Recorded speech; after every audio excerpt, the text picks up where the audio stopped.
Dian Patria Arumsari, warga Malang, Jawa Timur, harus menerima kenyataan setelah dituntut 2,6 tahun penjara dan denda 750 juta rupiah.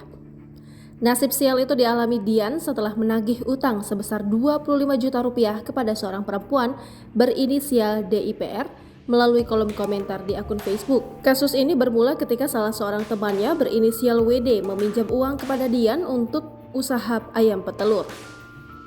Kepada Dian, WD memberikan jaminan berupa 1 unit mobil.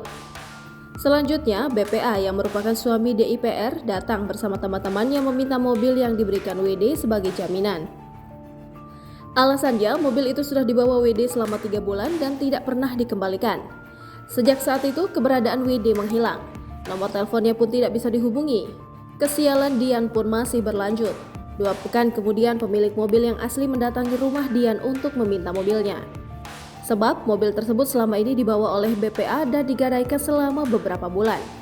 Bersama pemilik mobil, Dian akhirnya pergi ke rumah BPA untuk menagih utang, tetapi tidak pernah membuahkan hasil.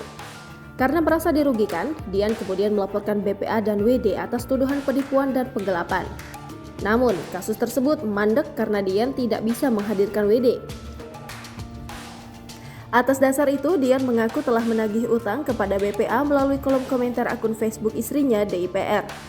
Akibat komentar tersebut, DIPR kemudian melaporkannya ke Polres Pasuruan pada November 2020 atas tuduhan pelanggaran Undang-Undang ITE. Berdasarkan sistem informasi penelusuran Pengadilan Negeri Kepanjen Malang, sidang tuntutan berlangsung pada 31 Januari 2023.